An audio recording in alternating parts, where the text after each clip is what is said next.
Regardez autour de vous. La vie n'est pas juste. Elle ne l'a jamais été. Les personnes honnêtes sont dépassées. Les loyaux sont trahis.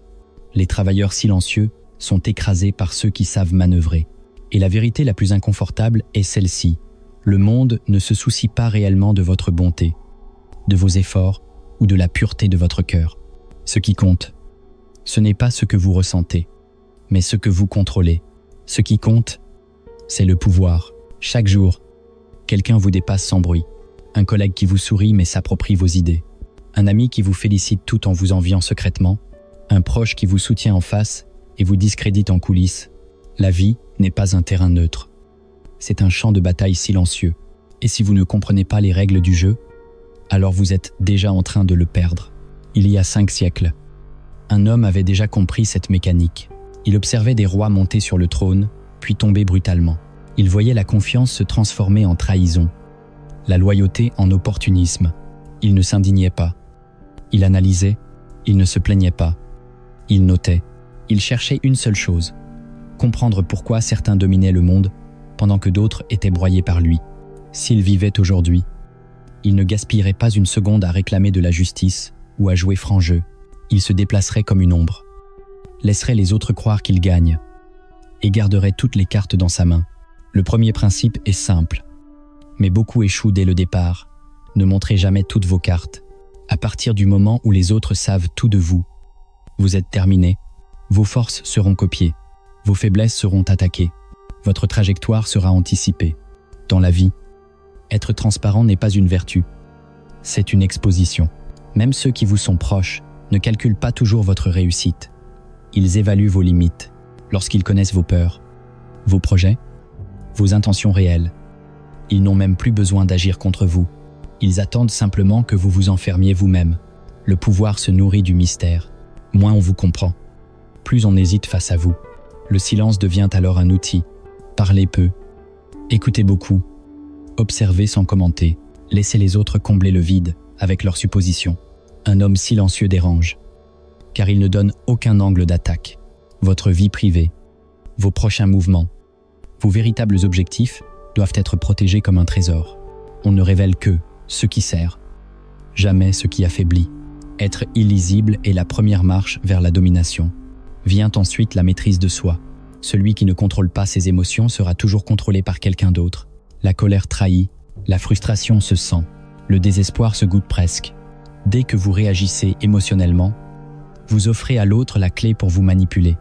Le calmer, au contraire, est une arme redoutable. Il traverse le chaos sans être touché. Il observe les attaques, les provocations, puis les injustices, sans se laisser aspirer. Dans les relations humaines, les pièges émotionnels sont partout. Un collègue vous provoque pour tester vos nerfs. Un ami plaisante sur votre faiblesse pour voir si vous allez vous défendre. Celui qui garde son calme conserve le pouvoir. Le silence, un léger sourire, une absence de réaction détruisent bien plus sûrement que n'importe quelle explosion. Lorsque vous ne réagissez pas, vous forcez le monde à s'ajuster à vous. Maîtrisez-vous, et vous commencerez à maîtriser les autres. Mais le respect ne vient pas seulement du calme, il vient aussi de la nécessité. Le troisième principe est brutal. Le pouvoir ne naît pas du fait d'être apprécié, mais du fait d'être indispensable. Celui qui peut être remplacé sera toujours méprisé en silence. Celui dont on ne peut se passer sera protégé. Même s'il dérange, les joueurs intelligents ne mendient pas la loyauté. Ils la construisent en créant une dépendance. Devenez la personne sans laquelle un système ne fonctionne plus. Celle qui détient une information clé, une compétence rare, un réseau stratégique. Votre supérieur n'a pas besoin de vous aimer. S'il sait que tout s'effondre sans vous, vous devenez intouchable. Vos amis peuvent vous envier, mais s'ils dépendent de vos conseils ou de vos connexions, ils réfléchiront avant de vous trahir. Même les ennemis hésitent lorsqu'ils savent qu'ils ne peuvent pas vous éliminer sans se nuire à eux-mêmes. La dépendance est une chaîne invisible. Lorsqu'elle est bien placée, elle guide les comportements sans jamais être nommée. Le quatrième principe demande encore plus de finesse. Maîtriser l'art du masque. Le monde est une scène, et ceux qui gagnent sont ceux qui savent quel rôle jouer au bon moment. Avancer, en exposant constamment ses intentions, revient à se condamner avant même d'avoir commencé. Il faut parfois paraître inoffensif pour cacher une ambition profonde. Sourire à ceux que l'on dépassera plus tard. Se montrer faible pour que personne n'imagine votre force réelle. Ce n'est pas de l'hypocrisie, c'est de la survie. Tous les êtres puissants de l'histoire ont porté des masques. Ils n'annonçaient pas leurs plans. Ils les dissimulaient derrière la patience. Le charme, l'apparente banalité, on n'attaque pas ce que l'on ne voit pas venir. Dans le travail, dans les relations, même dans la famille. Il faut parfois se fondre dans le décor tout en avançant ses pièces en silence. Laissez les autres vous croire prévisibles pendant que vous calculez 10 coups à l'avance. Puis vient un principe que beaucoup refusent d'admettre. Celui qui frappe au bon moment impose les règles. Le monde ne récompense pas ceux qui attendent poliment. Les opportunités ne se présentent pas avec une invitation officielle.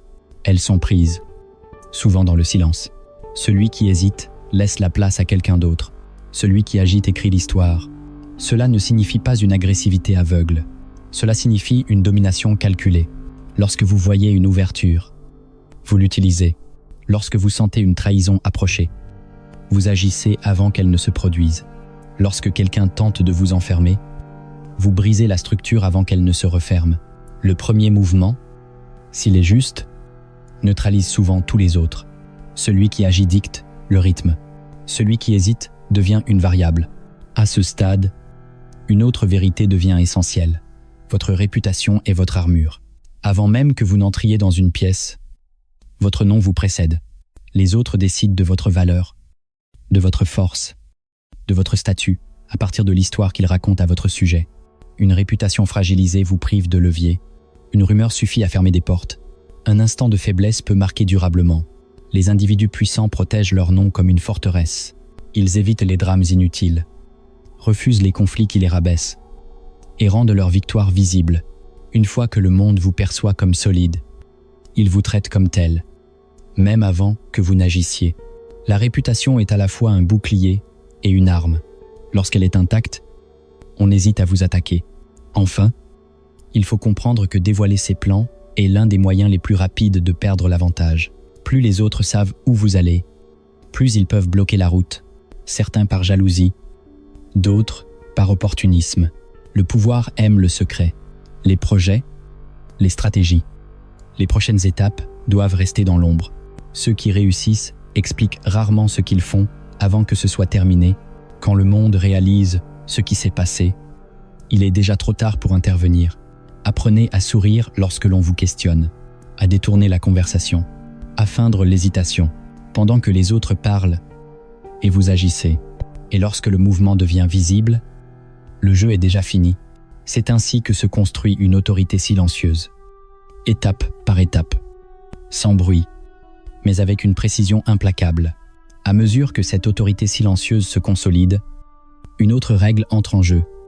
Plus subtile encore, l'absence est un levier, la familiarité use le respect. Plus vous êtes constamment présent, disponible, prévisible, plus votre valeur perçue diminue. L'esprit humain fonctionne ainsi. Ce qui est rare est désiré. Ce qui est toujours accessible est négligé. Votre présence n'échappe pas à cette loi. Lorsqu'on vous voit partout, tout le temps, votre impact s'émousse. Lorsqu'on vous voit moins, chaque apparition prend du poids. Savoir se retirer est une compétence de pouvoir. Disparaître brièvement, réduire volontairement sa visibilité, refuser l'accessibilité permanente. Ce retrait n'est pas une fuite. C'est une stratégie. Il crée un vide, et le vide attire l'attention. Les gens commencent à se demander où vous êtes, ce que vous préparez. Pourquoi vous n'êtes plus là? La curiosité naît, et avec elle, les respecte. L'absence transforme la présence en événement. Cette distance a un autre avantage décisif. Elle révèle la vérité sur les relations. Ceux qui ne remarquent votre valeur que lorsqu'elle disparaît ne vous respectaient pas. Ils vous utilisaient. Ceux qui maintiennent le lien même en votre absence sont rares, mais précieux. La distance filtre la loyauté plus efficacement que n'importe quelle promesse. Dans cette dynamique, les ennemis deviennent inévitables. Dès que vous progressez, quelqu'un vous en voudra. Les faibles craignent cette réalité. Les puissants l'acceptent et l'utilisent. Un ennemi est un indicateur. Il révèle où vous dérangez. Il met en lumière vos zones d'exposition. Son obsession est souvent la preuve que vous avez déjà pris de l'avance. Plutôt que de gaspiller votre énergie en colère, transformez cette hostilité en carburant. Les attaques, les rumeurs, les tentatives de blocage sont des informations gratuites. Elle vous montre où renforcer votre position. Les joueurs les plus fins ne cherchent même pas à éliminer tous leurs adversaires. Ils les laissent exister, car ils occupent le bruit pendant que les vrais mouvements se font ailleurs, pendant que l'ennemi parle, complote et s'agite. Vous progressez. Le succès silencieux est une revanche plus profonde que n'importe quelle confrontation directe. Dans cette logique, la loyauté doit être comprise pour ce qu'elle est réellement, une monnaie instable. Aujourd'hui, quelqu'un vous jure fidélité. Demain, une meilleure opportunité suffit à la dissoudre. La nature humaine est opportuniste. Les individus restent loyaux tant que cela sert leurs intérêts. Les esprits naïfs s'en indignent. Les esprits stratégiques en tiennent compte. Récompenser la loyauté est nécessaire. En dépendre est une erreur. Lorsque quelqu'un vous soutient, reconnaissez-le. Offrez de petits avantages, de la visibilité, de l'accès, mais ne construisez jamais votre sécurité sur une promesse humaine. La véritable stabilité ne vient pas de la confiance, mais du levier. Si la position, la réussite ou même la survie symbolique de quelqu'un dépend de vous, sa loyauté cesse d'être un choix moral. Elle devient une nécessité. Il faut toujours anticiper la trahison, non par paranoïa, mais par lucidité. Garder des options ouvertes, prévoir des remplacements. Ne jamais supplier lorsque la loyauté se brise. On remplace, on avance. Le jeu ne s'arrête pas pour les serments rompus. Un autre principe découle naturellement de cela. Maintenir une compétition invisible autour de vous. Le pouvoir s'érode lorsque les autres se sentent en sécurité totale. Lorsqu'une position est garantie, l'effort diminue. La tension se relâche. Les individus cessent de chercher à mériter votre regard. Les figures dominantes créent un léger déséquilibre permanent. Elles laissent entendre que l'accès, la faveur, l'influence doivent être entretenus. Cela ne signifie pas semer la peur ouverte ou l'humiliation. Il s'agit d'un dosage subtil, accorder de petites récompenses, puis se retirer, montrer de l'intérêt, puis se concentrer ailleurs. Votre attention devient une ressource. Ceux qui la convoitent redoublent d'efforts. Ceux qui se sentent choisis donnent davantage. Cette dynamique maintient l'intensité autour de vous, sans jamais avoir à la verbaliser. Dans ce jeu silencieux, l'arme la plus sous-estimée reste le silence. Les mots sont abondants, le silence est rare. Dès que vous parlez, vous révélez une partie de vous-même. Dès que vous vous taisez, les autres sont forcés de combler le vide. Et dans cet effort, ils se dévoilent, ils expliquent trop, ils concèdent, ils révèlent leur peur. Le silence met mal à l'aise parce qu'il brise le rythme attendu. Dans un conflit, il désarme l'arrogance. Dans une négociation, il pousse l'autre à faire des concessions pour échapper à l'inconfort. Dans une relation, il crée une tension qui attire.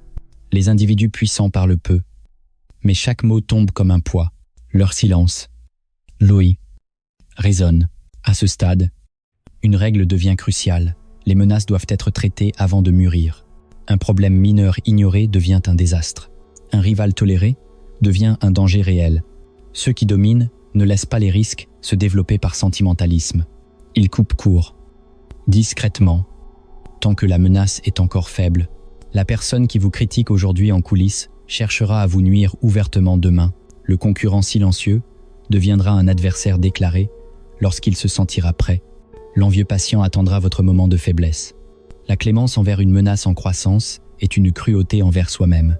Agir tôt, sans bruit, protège plus sûrement que toute confrontation tardive.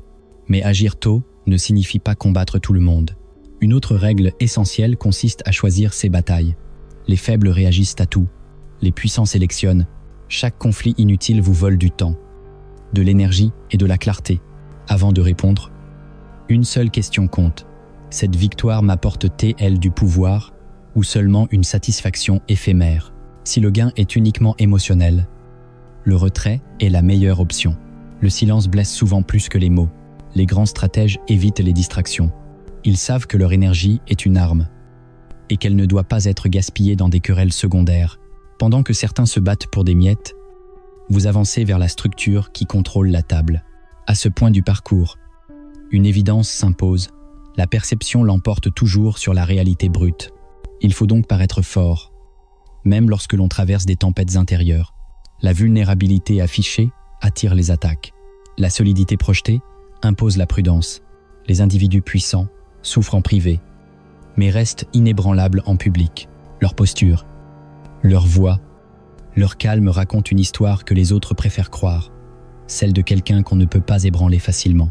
Cette illusion de force n'est pas un mensonge. C'est un bouclier. Elle vous donne le temps de reconstruire, de planifier, de guérir sans être assiégé. La majorité attaque uniquement lorsqu'elle sent une fissure. En refusant d'exposer cette fissure, vous vous protégez. Enfin, toute cette architecture repose sur une vérité fondamentale. Le pouvoir réel se construit loin des projecteurs. Ceux qui parlent le plus de leur force sont souvent les premiers à tomber. La domination durable se bâtit dans l'ombre, à travers des connexions silencieuses, des compétences accumulées, des ressources sécurisées pendant que les autres cherchent l'attention. Le pouvoir discret est presque impossible à détruire, car personne ne l'a vu naître. Et lorsque le monde réalise enfin son existence, il est déjà trop tard pour l'arrêter. C'est cette montée silencieuse, patiente et méthodique, qui prépare la dernière phase, celle où le contrôle ne dépend plus de votre présence constante, mais de l'empreinte que vous avez laissée dans l'esprit des autres. Lorsque cette empreinte mentale est solidement installée, le pouvoir cesse d'être une action permanente pour devenir un état. Vous n'avez plus besoin d'intervenir constamment, car les autres anticipent déjà votre réaction. Ils ajustent leur comportement avant même que vous n'ayez à parler. C'est à ce stade que la peur mesurée devient un outil d'ordre. L'amour rend confortable, la peur rend vigilant, et la vigilance maintient les lignes en place. Il ne s'agit pas de terroriser ou d'humilier. Il s'agit de ne jamais laisser oublier qu'il existe un coût à franchir vos limites. Une conséquence claire, même silencieuse, suffit. Un regard qui s'attarde un instant de trop, une relation coupée sans explication après un manque de respect, une porte qui ne se rouvre jamais après une trahison. Ces gestes discrets enseignent plus efficacement que 1000 avertissements. Les individus puissants n'ont pas besoin de menacer. Leur historique parle pour eux, dans toutes les sphères travail, affaires, en relations personnelles. Le respect naît de la compréhension que vos frontières sont réelles. Lorsque les gens savent que dépasser ces frontières entraîne une perte, ils réfléchissent avant d'agir. Cette hésitation est une forme de contrôle. Elle vous protège sans que vous ayez à lever la voix. À ce niveau, l'information devient une arme centrale, celui qui contrôle ce que les autres savent, quand ils le savent et comment ils l'apprennent. Contrôle la dynamique entière. Les personnes faibles parlent trop. Elles expliquent, se justifient, se confient sans filtre. Elles offrent ainsi leur levier à quiconque sait écouter. Les personnes stratégiques filtrent. Elles donnent juste assez pour orienter, jamais assez pour exposer. Dans le monde professionnel comme dans la vie privée, décider ce qui est révélé et ce qui reste caché équivaut à diriger le jeu. On ne peut pas attaquer ce que l'on ne comprend pas. On ne peut pas saboter ce que l'on ne voit pas. Même une rumeur, bien placée, peut devenir un outil, non pour détruire inutilement, mais pour détourner l'attention pendant que les véritables mouvements se font ailleurs. La perception, lorsqu'elle est maîtrisée, façonne la réalité. Mais le contrôle de l'information n'a de valeur que si vous savez éliminer la faiblesse sans hésitation. La faiblesse est contagieuse. Elle ralentit, distrait, alourdit. S'entourer de personnes instables, passives ou déloyales revient à saboter sa propre trajectoire. Les individus dominants sont impitoyables dans le choix de leur cercle. Ils conservent ceux qui renforcent leur position et se séparent des autres sans drame, sans discours, sans justification. Cela vaut aussi pour vous-même. Les habitudes qui vous rendent mou, les peurs que vous évitez, les compromis constants avec votre potentiel sont des failles internes. Si vous les tolérez, le monde les détectera. Et ce qu'il détecte, il l'exploite. Couper la faiblesse n'est pas de la cruauté, c'est de la lucidité appliquée. À mesure que votre structure se renforce, une autre règle devient essentielle. Restez imprévisible. La prévisibilité est une invitation au contrôle. Dès que quelqu'un peut anticiper votre prochain mouvement, il peut le bloquer, le détourner ou l'exploiter. L'imprévisibilité crée l'hésitation. Et l'hésitation est une brèche dans laquelle vous pouvez agir librement. Changer de routine, modifier votre timing, surprendre par vos silences autant que par vos actions. Parfois disparaître lorsque l'on vous attend, parfois agir lorsque tout le monde vous croit inactif. Même dans les conversations, une pause inattendue, un changement de sujet, un sourire sans explication crée une tension productive. Les gens respectent ce qu'ils ne peuvent pas cartographier. Le mystère protège.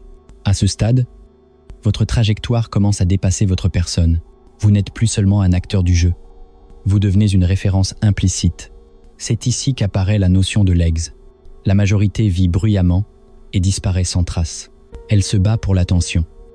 Les petites victoires, les querelles éphémères, ceux qui pensent en termes de pouvoir durable jouent autrement. Ils construisent pour l'après. Un véritable héritage ne dépend pas de votre présence constante. Il se manifeste lorsque vous n'êtes pas là. Une entreprise qui continue de fonctionner, une influence qui persiste, un nom qui provoque encore une réaction lorsqu'il est prononcé. Cela exige une vision à long terme. Chaque décision est alors évaluée, non pour son impact immédiat, mais pour ce qu'elle laisse derrière elle. Savoir quand se retirer fait partie de cette intelligence. Le plus bruyant s'épuise vite. Le stratège discret plante des graines, les protège, puis les laisse pousser. Il n'a pas besoin de clamer sa victoire. Elle devient évidente avec le temps. La question essentielle devient alors simple et implacable. Si vous disparaissiez demain, votre influence survivrait-elle? Lorsque vous atteignez ce niveau de conscience, le monde ne vous apparaît plus comme un espace moral, mais comme un système de force, de perception et de décision silencieuse. Certains subissent, d'autres écrivent les règles. Ce que vous avez appris ici n'est pas une philosophie abstraite. Ce sont des outils, et un outil inutilisé n'a aucune valeur. À partir de maintenant, votre manière de marcher change, votre manière de parler ralentit, votre manière d'observer s'affine. Vous intervenez moins, mais chaque intervention compte davantage. Vous devenez difficile à provoquer, difficile à lire, difficile à déplacer. Les pertes cessent d'être des échecs, elles deviennent des ajustements. Les attaques cessent d'être des menaces, elles deviennent des signaux. Rappelez-vous ceci, le pouvoir ne se prend pas dans un éclat spectaculaire, il se construit. Décision après décision, silence après silence. Chaque choix conscient ajoute une pierre à la structure que vous érigez. Chaque émotion maîtrisée renforce votre position. Chaque mouvement calculé vous rapproche d'une forme de souveraineté intérieure que peu atteignent. Vous n'avez plus besoin de courir après le pouvoir. Celui qui court révèle son manque. Celui qui devient attire. Et l'homme le plus dangereux n'est pas celui qui crie, ni celui qui frappe, mais celui que personne ne parvient à lire, et auquel on continue de penser longtemps après qu'il a quitté la pièce. À partir de maintenant, ne cherchez plus à être vu, cherchez à être inévitable, ne cherchez plus à convaincre, cherchez à positionner, ne cherchez plus à gagner chaque bataille, cherchez à contrôler le terrain sur lequel elle se déroule. Le jeu n'est pas terminé, il commence à peine, et cette fois, vous connaissez les règles